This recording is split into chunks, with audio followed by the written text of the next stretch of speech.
Hey, it's you! Come on in and join us! Hey, y'all, Sean and Julie Smaldridge have made sure we're gonna start our Halloween month off in style.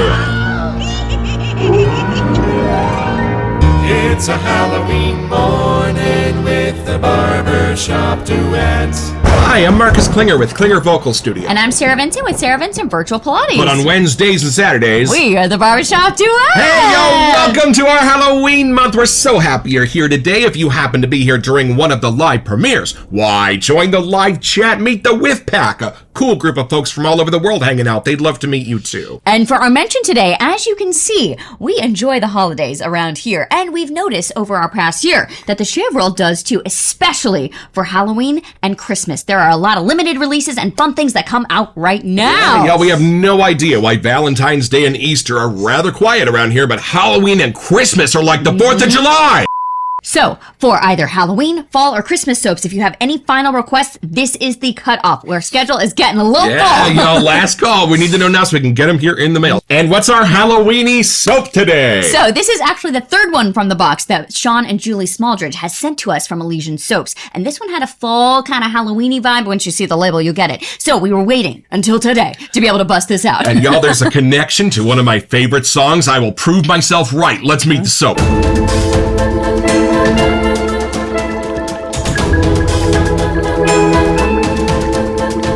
All right, y'all, so we might give away a few scent notes, but this is from the sales page at ElysianSoapShop.com. Join us for a dreamlike voyage into the underworld where mysteries and monstrosities await. See? Halloween. There we go. The journey begins with a taste of sweet apple and anise, followed by waves of nocturnal jasmine sambac, lavender absolute, and tobacco absolute. Nice. Travel further into the subterranean corridors where you will be greeted by the enticing scent of smoky Alabanum vulcane, Indonesian vetiver, oak moss, patchouli, saffron, and musk. Ooh, a little spicy fun. I am pointed in a vague direction, but I have no idea what this could smell like. It kind of depends on which ones are the stars, which ones are the ones that are going to pop through in the balance, and who knows, because those are all awesome. But even just the description of an underworld, mysteries, and monstrosities, I feel like that sets the tone right there. Kind of deep, darker sense, maybe? I'm telling you, y'all, well, we'll know when we let this little monster out of the box.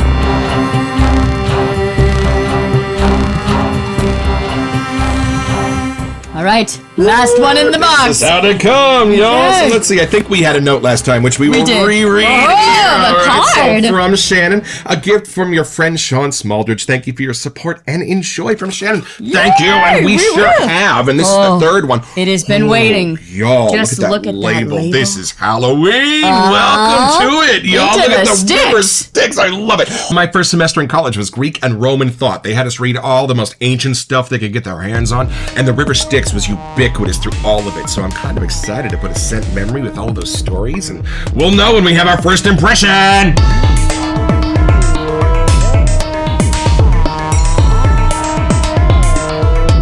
Alright, I think you should go first. Let's take it in. Our first holiday-themed episode. I feel like just my nose automatically is assuming it's going to be kind of haunted and creepy. I don't know. I'm excited, though, because we've been doing a lot of, like, really bright and inspirational and springtime and summertime scents, so I'm kind of excited to dive into the smokies and the mysterious scents now. I tried not to, like, totally put that into my memory of what I was reading, and just so I can dive in, blind nose, if that makes sense. So, let's see. I memorized all of it. I am so excited. All right, take it in. See what you get. There were definitely some things I couldn't pronounce, so clearly they're new for us, which is exciting. Mysteries and wonders to discover. Oh, there we go. It's been waiting on the piano for a while. We were very tempted. Lots of room to lather in the tub if you like to do such things. Not that there's anything wrong with that. Okay, I'm curious. Since we know who picked this out for us, they're usually right spot on. No, so. I know. They know our noses. Okay.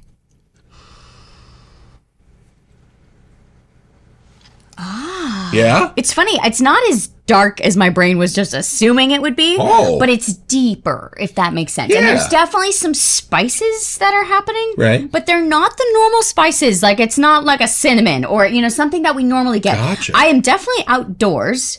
I know the label kind of was giving me some hints, but I do get like, like foggy woods, kind of. Ooh. Not necessarily the trees that I'm getting, but I can just tell like that damp, shadowy, like the leaves, there's just a different texture. Like fog in rolling the earth. over the ferns and the fougères. There's definitely something like that going on. But my brain got like a deep cranberry. Maybe it's an apple. I think I remember reading something like that. But that color is definitely what my brain saw. But if I had to give you a location, I'm deep in the woods here. So I don't know if that helps anyone here after reading that list. I remember seeing apple and anise. So are we starting with the gourmand here? What do you got? It's there, but the sweet almost disappears into the foggy. Like, it's not like you want to take a bite of it. There's definitely ones there. Right. But they're more like setting the tone somehow. Right. Like you're walking through an orchard on a full stomach. Yes, exactly. Like I'm outdoors. I'm not, but it's totally different than like a cider house business. Right. It's just enough to like tell you what season we're in. Right. So it's not haunted and burning down. Right. Exactly. Gotcha. But it's definitely fall. You can feel the dampness in the air. Like there's other things. Right. I know I remember reading like a vetiver thing and something kind of smoky. Right. It's still intriguing enough that it's not completely haunted. Okay. If that makes sense. Right. So I get the zone, I get the season, but you might have heard a ghost. Nothing for sure. This may be the apple's pulling me in just to, that's my little like, hey, come visit us, and then it gets crazy. Well, from the Bible to Snow White, apples have always played an interesting role. Oh, touche. Interesting. Okay, the other thing, I think I really am at a place because I can't pick if this is more masculine or feminine, or if it even has an identity. It may be more of a location, like more like Styx is a place, Now, the perfumer suggests this is unisex. How do you feel about that? I'm with you completely. I hadn't even assumed where that would take me. Right. But after reading it, I thought it was going to be much deeper, darker, more masculine. Right. But there's something a little flirty with the apple side going on that I could see where it would go either side. Okay, hold on. I need to know what you're talking about here. Let me take this in a little bit. It's a subtle intensity, but I like it because it makes me want to like dive my nose in there and figure it out. So see what Mr. Marcus's nose picks up here. All right, I'm crossing you in style someday. Here we go.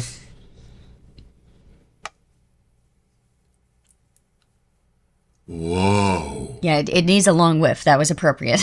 Y'all, I bring you glad tidings of great joy. This is a story. I love that. Well, because you can't just go and have your whiff. Doesn't work. Y'all, this starts with apple. It starts with candy. It starts with that scene in The Great Pumpkin, Charlie Brown, where they're bobbing for apples. There you go. It starts with a Halloween party. And then it takes a bit of a turn. Maybe the electricity goes out. Yeah. Something happens, a clap of thunder outside, a scream from the corner of the room. And then the incense comes out. Hold on. Then this gets spicy and spooky and scary, and it's not using, like you said, anything traditional. This is not your cedars. This is not those kind of woods. This is something else going on in here. See if it takes you to like a certain place. I know my images kept like coming to mind, but I'm curious. First of all, I'm loving the first part. Yeah. I'm loving the first part with the Halloween party because the apple has like a caramel sense to it for me, a candied sense to it. Y'all, there is nothing better to me than a caramel apple. In fact, when I was doing Assassins once, the costumer BJ, she brought in this stuff called apple crack, and she brought a ton of apple slices, and then you take cream cheese and a package of brown sugar and just combine them and stir until it becomes sort of like caramel-ish, and you dip your apples in it. She called it apple crack. And everyone's drooling at home now. And we all were outgrowing our costumes by closing night. Once you're willing to let go of that gorgeous caramel apple sense that's going on in here, it does take you outside. It takes you somewhere instantly cold. You know how when you're watching your ghost adventure shows and they're on like the Queen Elizabeth or something, and they're like, oh, it just got really cold in here, and that's how you know there's a ghost? This takes you to that Halloween candy, that apple caramel sense, and then it just freezes on you. And it's like, wait a minute. It's almost like a ghost walks in the room, and all of a sudden, the apple stuff falls away, and you're left with this incensey, smoky shadow side. This is a horror movie in a soap. Y'all, this is amazing. I think that's what I meant by the flirty side. Like, it's just enough to pull you in, and then it's like, ha! Well, because the girl bobbing for apples is really cute. I mean, you can tell. This is that whole adventure. And then, wait a minute. If I'm brave enough, let me whiff all the way to the end and see what happens. Hold on. Oh, the butler did it. Oh, there is just enough of that incense and dark spice at the end that it might be there and it might not. And that's what I love. Because if you see a ghost in the corner of the room, it's like, did I see that? Is it there? That's what those really dark spices are in here. Because once you get there and your nose senses them, and then you try to get under them, they vanish. like a ghost. And there's nothing in the scent to me that like makes it completely dirty or anything. It just tells me where I'm at. Does that make sense? Right. And I think the apple in this is so charming that you could have made this an apple-centered idea of a soap. Yep. But I love the fact that they made it the river Styx. I love there's those extra little spooky spices in there because that's what make it different. That's what it needed. Well, like when Fresh Cut Fade with 345, when they added the apple to it and they made the Fleet Street Pie Shop Barbershop. Boom! That's what that blend needed. That's what this apple needed. A beautiful candy caramel apple, but then taken into a dark and spicy place where it gets suddenly cold on you and you might see a ghost out of the corner of your eye. You know were they mood rings and you could watch the color change? Right, yeah. Like it's something about that in the scent of the soap. Oh, like it's almost like that mood ring vibe. Like you smell for the apple and then it flips upside down on you and you're like, wait, where'd it go? And it's just somehow happens. So what do you get in those dark spices at the very end? Okay, it's funny because the key in is the apple. Right. And then if you follow that, then you're like, wait. It's so friendly. It is. It's so friendly. It's just as friendly as the very end of the whiff is scary. That's what's cool about this. It's almost... the sweet somehow stays there, but as you're whipping, it just gets less and less and less. And then that darker spice side, the depth of it, like my brain almost gets the color of like an obsidian. I don't know. I know we read something that was smoky. Right. I know there was other different pieces, like even like a vetiver and stuff like. For me, I'm still outside. I'm not getting like a creepy haunted house vibe that you know. I'm definitely lost in the woods somewhere. Well, and what I love about this is normally our apple soaps and our Halloween soaps even, you're met with sort of that personality first, and then it starts getting sweet and sweet and sweet and sweet and sweet, the way florals do or the way candy does. This has a way of greeting you with its personality of sweet at the beginning, and then the sweet fades, and you don't really see it coming until you're just left with the smoky darks. That's the magic trick of this, and that's why Shannon, as a perfumer, is the one to pull this. And I can totally see now why Julie and Sean were like, no, you should save this when fall is approaching. I get it now. Middle it's of happening. July, this would have just been downright inappropriate. This is a fall scent to be sure. I'm loving this. And you know what? Let's take another visit over to the orchard that is these scent notes.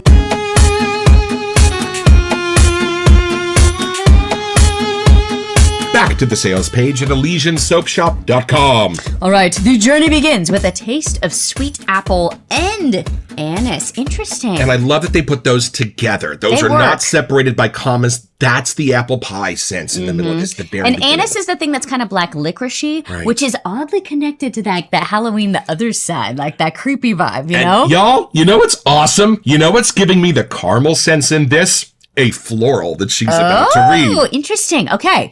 Followed by waves of nocturnal. That's very key here. I don't know if that's a scent note, but it really plays into this. Smells dark. Jasmine Sambac. Lavender Absolute. Those are what's pairing with the apple to give it that sense of being a caramel candied apple. I think that's even like the flirty thing I was getting. Like, okay, come on in. Right. It would make sense that like a cute girl at Halloween would have a flower in her hair. Why not, right? And then we have Tobacco Absolute, which is really working as like the transition for me. Like it goes from the apple sweeter thing to the deeper side. That tobacco is kind of like the flip. And it's not like a tobacco scent note. It's a tobacco absolute. It's actually the water that boils off when you're making the essential oil, so it has a unique earthy sense to it. It's and working. Then travel further into the subterranean corridors where you will be greeted by an enticing sense of smoky, something that's hard to read. Olibanum vulcane. Indonesian vetiver, oak moss, patchouli, saffron. It's definitely in there, and musk. Whoa. Yo, that saffron is the warmth of the Halloween party, and then the warmth goes away when it turns cold and ghosty. It's funny because after reading that, they're not as deep and dark as my brain is taking those senses. Well, they could have been, but those aren't the versions of these scent notes that she chose to use. Must be. There are for sure some dark and dank patchoulis out there. There are for sure some dark and dank tobaccos out there, but those aren't the characters she put in this. There is definitely like a fun, mysterious vibe. Like we'd definitely be putting into like the season here. And each one of these kind of has a little bit of a twist on each one of its scent. It's not jasmine, it's nocturnal jasmine. It's not tobacco, it's tobacco absolute.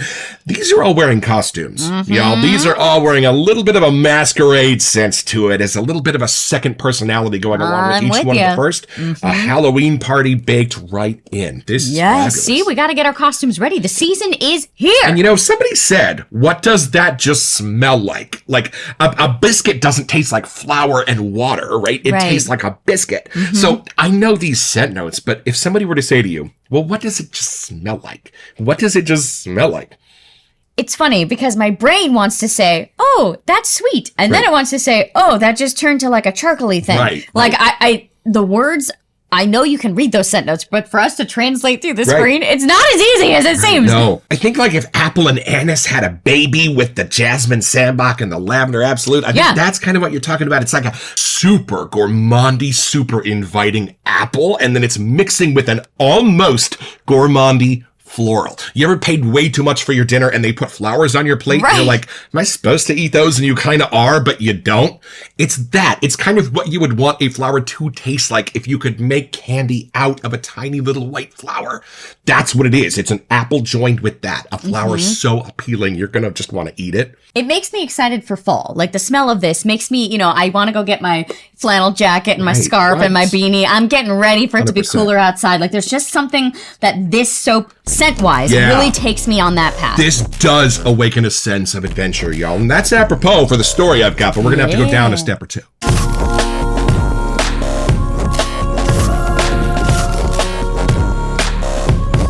All right, y'all, so this is my Foxy brush from Amelia and Gardner at AKA Brushworks, and let's take a look at how... Oh! That's got a nice bite back to it. That soap does. I'm going to put this in my KUN bowl. This is my dark nebula colorway. Spooky for the holiday. So we do start with a dry brush here on the Barbershop Duet. I was talking about this in the Whiff Pack chat the other day, and we put a little bit of our bouginess on there like that. Also a gift from Sean and Julie Smallbridge. And then we just go in with a dry brush, y'all, and just let that all kind of make its lovely little potion on the fly. So watch this. Here we go.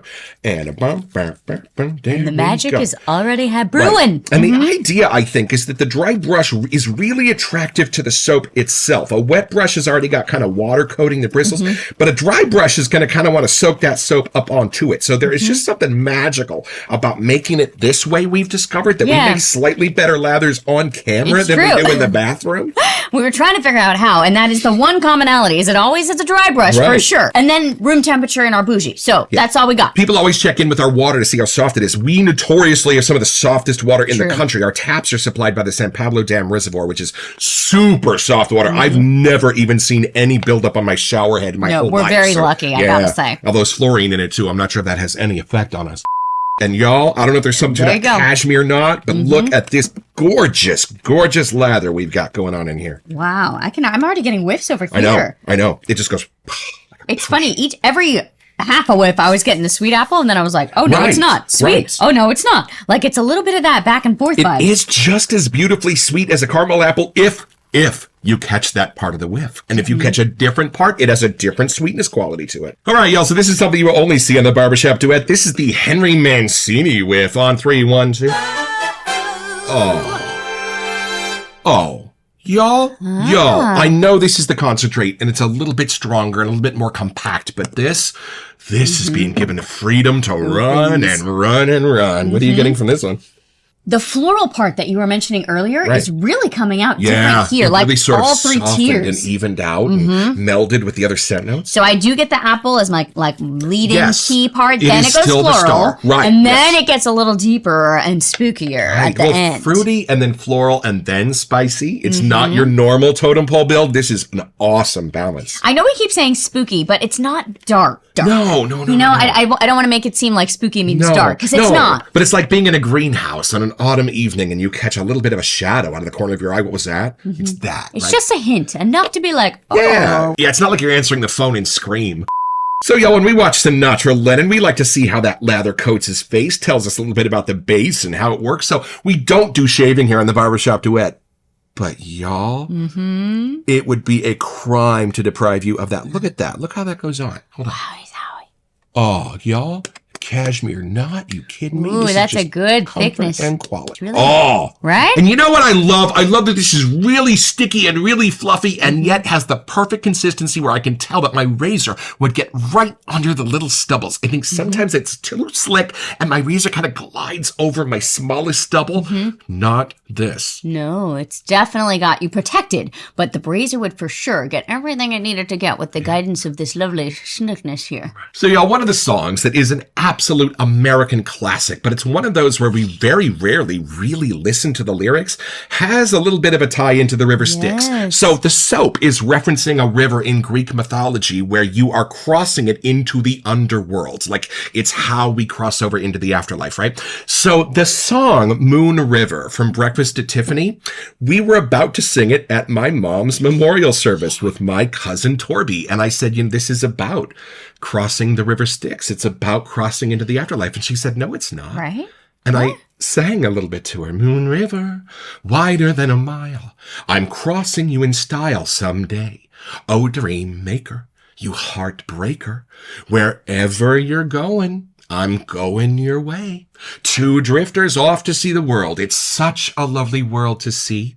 Where after the same rainbows end, my huckleberry friend. What color is blood? What color is blood? It's not red. It's huckleberry. It's a purple. My huckleberry friend, Moon River, and me. And my cousin looked at me and went, yeah, you're right. It's about. Yeah, I guess that's the right song. Okay. But in the best of ways. Like, that's why it's such a perfect song for that moment in the movie. It's not really about dying. It's about living life to the fullest. It's about capturing the moment that you're in and holding on to it and bringing as much life to it as you possibly can. And somehow this soap encapsulates that message for me, too. It really does. Has a brightness and a hopefulness to it. Right? That wherever you're going, you're crossing that Moon River in style. What was your Halloween ritual growing up? So we always did the parade at school because that was a thing, at least grade school. And then that evening, whatever day of the week it was, we would always go to my grandma Vincent's side of the family. And she lived in the hills where some of the good candy was at. So we would go with all the cousins there and kind of peruse around. And then we'd go meet up with our friends after they had kind of done their thing. And then we would do their neighborhoods. So we kind of got a double whammy as long as we started early enough. And then, of course, there was the typical, trade which ones you like, I like, we're going to swapsies, kind of thing. Yeah, the only tricky part about having Halloween costumes at school in the 80s was everybody kind of wore the same costume. Right? You got 9 He-Mans, you got 6 Skeletors, you got 9 She-Ras. Like, how are you supposed to decide which one is the best? Did your mom make your costumes or did you buy your costumes? My house was really known for creating our own. We didn't like to go with the streamlined name brand ones. Like, we always wanted to make our own. Right. So we liked our little independence. Creative side would come through. We'll have to put some embarrassing pictures up here for you. There was one year where we wore a costume, not because we really wanted to, but because it made my mom laugh so hard that she peed. She came home with 2 of them, and they were the Pee Wee Herman Halloween costume. No way. They came with a full version of his suit and a little bow tie and a mask that was Pee Wee Herman. This is what it looked like. And when my sister and I both put on our matching Pee Wee Herman costumes, my mom couldn't even breathe. I don't know what it was, but there was something about looking at her 2 kids dressed as Pee Wee Herman. And the suit was really good, actually, y'all. It looked exactly like she had 2 little mini Pee Wee standing there. We couldn't do the voice or anything, but yeah, so it was just by virtue of that. We were just like, no, I just want to see this urine everywhere. And she just could not get over it. So it's pretty simple, y'all. Just be Audrey Hepburn shooting Breakfast at Tiffany and be ready to record her iconic song. Well, you're pretty sure they're going to bring in Marnie Nixon and dub you like they did in My Fair Lady, but when they hear you sing it, it may not be the most perfect voice in the world, but the meaning behind it and the authenticity of that recording was going to be so good and so precious that they're going to use your real voice in the movie and you got your own. So head over to ElysianSoapShop.com where you'll find this and a bunch of other cool stuff.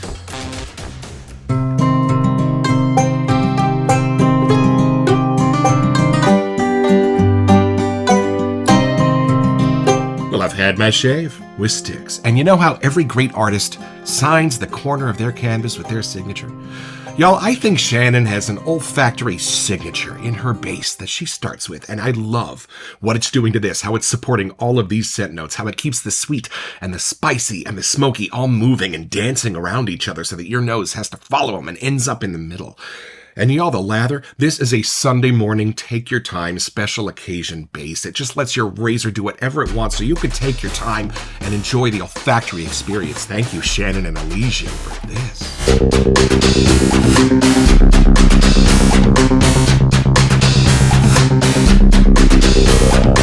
Welcome to Messages. So, for our Halloween month, we will be offering for our giveaway $20 to Southern Witchcraft to our lucky winner. And all you have to do to be eligible is send an email here to we sent you at thebarbershopduet.com and check back on November 2nd to see if you are our lucky winner. Best of luck. You should do that every time, huh?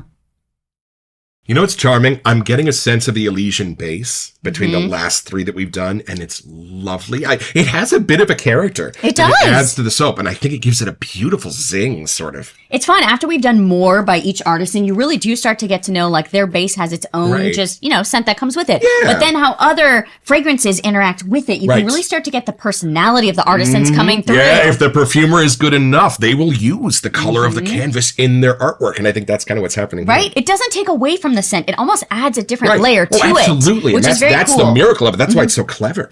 Clever is a good word. I would say this scent is definitely clever. It starts one way, flips and find a whole new side. It's a great word for the Elysian soaps anyway, because between the pineapple ambrosia and the Aurelius soap. Right. And now this one, we are starting to get a nice little pretty gold stack in our shelves here. Clever is the word. I am so glad Julia and Sean decided to send this one to us, and it was worth the wait for us to hold out until we could do our final episode here. Thanks, y'all. It just makes it extra special in our den, knowing it was a gift from you. It really does. Don't forget your next appointment with the Barbershop Duet. You'll smell scarier just watching this.